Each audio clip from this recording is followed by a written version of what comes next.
Jerusalem পোস্টের এক প্রতিবেদনে দাবি করা হয়েছে যে ইসরায়েল এবং ইরানের মধ্যে আরেকটি হাইব্রিড যুদ্ধ শুরু হওয়ার দ্বারপ্রান্তে।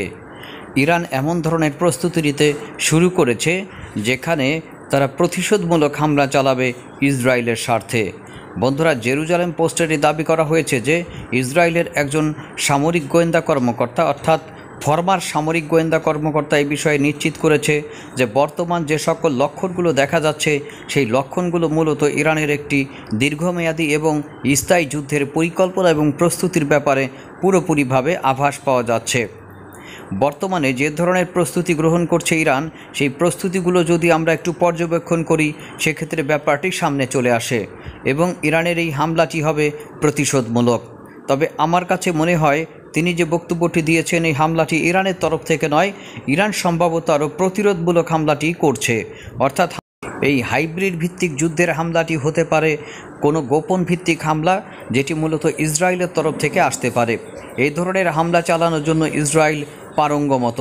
মূলত বিভিন্ন সময়ে তারা এই ধরনের প্রতিশোধমূলক হামলা চালানোর মাধ্যমে তারা প্রতিপক্ষকে ভড়কে দিতে চায়।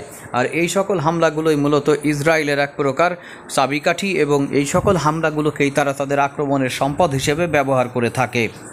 বন্ধুরা, ইসরায়েলের মোসাদ এক্ষেত্রে অত্যন্ত গুরুত্বপূর্ণ ভূমিকা পালন করে থাকে অভ্যন্তর ভিত্তিক সাবোটাজমূলক হামলা পরিচালনার ক্ষেত্রে।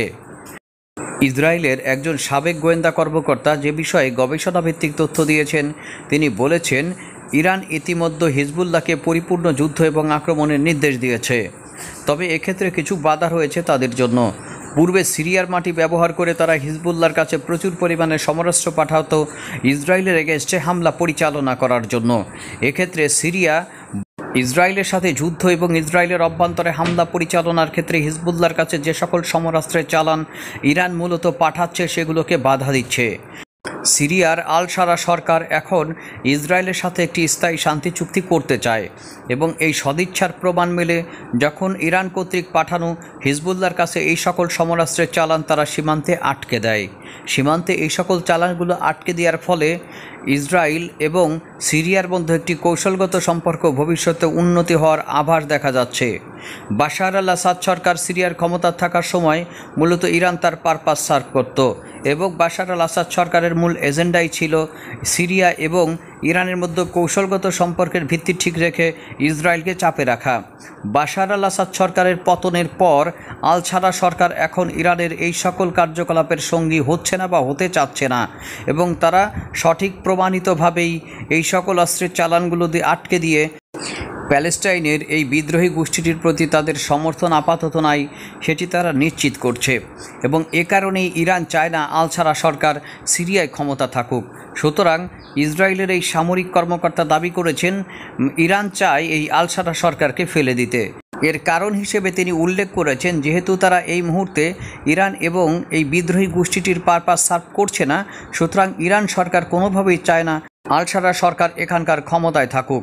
সুতরাং ইরানের মূল টার্গেট হলো যে কোনোভাবে সেখানে একটি ক্যারাকেসকি লাগিয়ে আল সারা সরকারকে এখান থেকে ফেলে দিতে। মূলত সেই সরকারকে যদি ফেলে দেওয়া যায় তাহলে পরবর্তীতে আবার সেই লাইট ল্যাম্পটি চালু করা হবে, যার মাধ্যমে ইরান সরকার প্যালেস্টাইনের এই সকল বিদ্রোহী গোষ্ঠী এবং এই সকল বিদ্রোহী গোষ্ঠীর পাশাপাশি আরও যারা বিশেষ করে ইসরায়েল বিরোধী গোষ্ঠীগুলো রয়েছে তাদের কাছে সমরাস্ত্র পাঠানো যায়। ইরানের পরবর্তী মৌলিক প্রক্রিয়া আবার তারা হাইব্রিড যুদ্ধে ফিরে যাচ্ছে। ব্যাপারটা কি এমন? বন্ধুরা, ব্যাপারটা তেমনই মনে হচ্ছে এবং এই সকল তথ্যগুলো যদি বাস্তব বাছাই পর্বে ঠিক থাকে তাহলে প্রকৃত সত্য হলো ইরান আবার তার সেই হাইব্রিড যুদ্ধ অর্থাৎ যে সকল বিদ্রোহী গোষ্ঠীগুলো রয়েছে তাদেরকে সমরাস্ত্র প্রদানের মাধ্যমে ইসরায়েলকে পূর্বের অবস্থায় ফিরিয়ে নিতে চায়।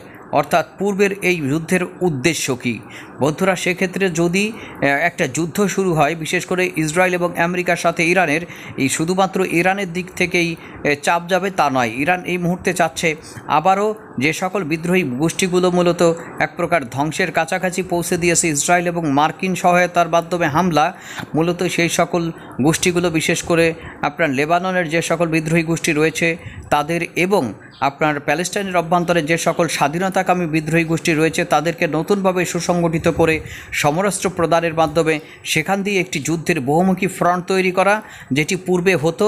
আবার ইরানের সাথে যদি এইভাবে তারা তাদের পারমাণবিক অবস্থান নিয়ে যুদ্ধ করতে আসে বা কোনো সাবোটাসমূলক হামলা চালায়, তখন আর সেটি সাবোটাস থাকবে না, সেটি প্রকাশ্যে এনে ইসরায়েলের বিরুদ্ধে আবারও আরেকটি ফ্রন্টে যুদ্ধ শুরু করা। অর্থাৎ এবার ইরান একেবারে মাজা কোমর বেঁধে তারপরে দীর্ঘমেয়াদী যুদ্ধের জন্য তার সামরিক প্রস্তুতি স্পষ্টতই শুরু করেছে। মূলত ইরান খুব ভালো করে জানে, বন্ধুরা, আমাদেরও মনে হচ্ছে যে ইরান আক্রমণ প্রথম থেকে পরিচালিত করবে না, কিন্তু ইরান একটা জিনিস করবে এবং সেই পরিকল্পনা তারা এগিয়ে যাচ্ছে, তা হচ্ছে তাদের পারমাণবিক এনরিচমেন্ট প্রক্রিয়া এবং পারমাণবিক কার্যবলী তারা চালাবেই। এবং যদি তাদের পারমাণবিক কার্যবলী পূর্বের মতো করে আবার শুরু হয়, তাহলে ইসরায়েল ঘোষণা দিয়ে রেখেছে ইরানের পারমাণবিক কার্যক্রম শুরু হওয়ার মাত্রই আবার তারা হামলা পরিচালনা করবে ইরানের অভ্যন্তরীণ যে সকল পারমাণবিক অবস্থানগুলো রয়েছে সেটাকে লক্ষ্য করে। ইরান ঘোষণা দিয়ে রেখেছে এই ধরনের আক্রমণ যদি কোনোভাবে ইসরায়েলের তরফ থেকে ইরানের অভ্যন্তরে পরিচালিত করা হয়, তাহলে আবার ওই 12 দিনের যুদ্ধকে ভুলিয়ে দেওয়া হবে এবার আক্রমণ। এবারের পাল্টা আক্রমণ কোনো সুনির্দিষ্ট সীমারেখা এবং শক্তি হাতে রেখে হবে না, প্রথম থেকেই সর্বোচ্চ শক্তিতে আঘাত করা হবে এই শত্রু দেশটির অভ্যন্তরে। আর সেক্ষেত্রে শুধুমাত্র একক ক্ষেত্রে ইরানের আঘাত যদি হয়, সেক্ষেত্রে সে সুবিধা পাবে। তাই চতুর্দিক থেকে যেন এই শত্রু দেশটির অভ্যন্তরে আঘাত পরিচালিত করতে পারে ইরান, সেই লক্ষ্যেই তারা তাদের যে সকল আঞ্চলিক মিত্র গোষ্ঠীগুলো রয়েছে তাদেরকে সমরাস্ত্র দিয়ে, অর্থ দিয়ে এবং আবারও নতুন করে সাজিয়ে যে ধ্বংসযজ্ঞ তৈরি করেছিল ইসরায়েল এই সকল বিদ্রোহী শক্তিগুলোর অভ্যন্তরে, সেগুলোকে পুনর্গঠন করে আবার নতুনভাবে তারা যেন দেশটির অভ্যন্তরে হামলা পরিচালনা করতে পারে, সেই শক্তি অর্জনে সহায়তা করা। বন্ধুরা, এক্ষেত্রে একটি কৌশলগত ব্যাপার আবারও ঘটতে যাচ্ছে, তা হচ্ছে ইরান তার পূর্বের প্রক্সি যুদ্ধ ফিরে যাচ্ছে, নতুন করে দীর্ঘমেয়াদী যুদ্ধের প্রস্তুতি নিচ্ছে।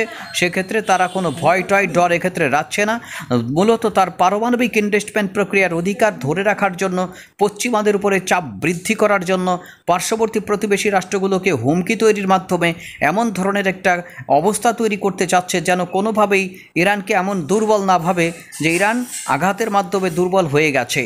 তারা এটি প্রমাণ করতে চায় মধ্যপ্রাচ্যের বুকে এখনও তারা সিংহ, এবং এবার যদি তারা আক্রমণ পরিচালনা করতে আসে, পাল্টা আক্রমণের ক্ষেত্রে তাদের, বিশেষ করে ইসরায়েলের অভ্যন্তরীণ ক্ষয়ক্ষতির মাত্রাকে পূর্বের মাত্রাটি ছাড়িয়ে তাদের ভুলিয়ে দেওয়া হবে যে ইরান এখন দুর্বল দেশ।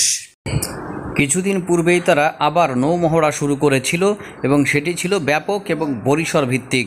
বন্ধুরা, এরপর সম্ভবত তারা আকাশভিত্তিক অবস্থানকে শক্তিশালী করায় জোর দিয়েছে 12 দিনের যুদ্ধের পর। বিশেষ করে চীন এবং রাশিয়ার সহায়তা এক্ষেত্রে অগ্রগণ্য ছিল। তাদের পারমাণবিক অবস্থানগুলো রক্ষা করা এক্ষেত্রে আরও গুরুত্বপূর্ণ থাকবে, এয়ারফিল্ডগুলো রক্ষা করা এবং তাদের আকাশ প্রতিরক্ষা ব্যবস্থা ভিত্তিক আক্রমণে কোনো নতুন কোনো ড্রোন হামলা না হয় সে ব্যাপারে অভ্যন্তরীণভাবে প্রচণ্ড ধরপাকড় করে মূলত মোসাদের যে সকল চেইনগুলো রয়েছে সেগুলো ভেঙে দেওয়ার ক্ষেত্রে মনোযোগী হয়েছে তারা। অভ্যন্তরীণভাবে মোসাদের চেইন যেন তাদের আর আঘাত করতে না পারে সেটি এখন তারা নিশ্চিত করতে ব্যস্ত। পরবর্তী ব্যবস্থাগুলো হয়তো তারা চালিয়ে যাচ্ছে যে কোনো যুদ্ধকে মোকাবেলা করার জন্য। ধন্যবাদ সকলকে। আল্লাহ হাফেজ।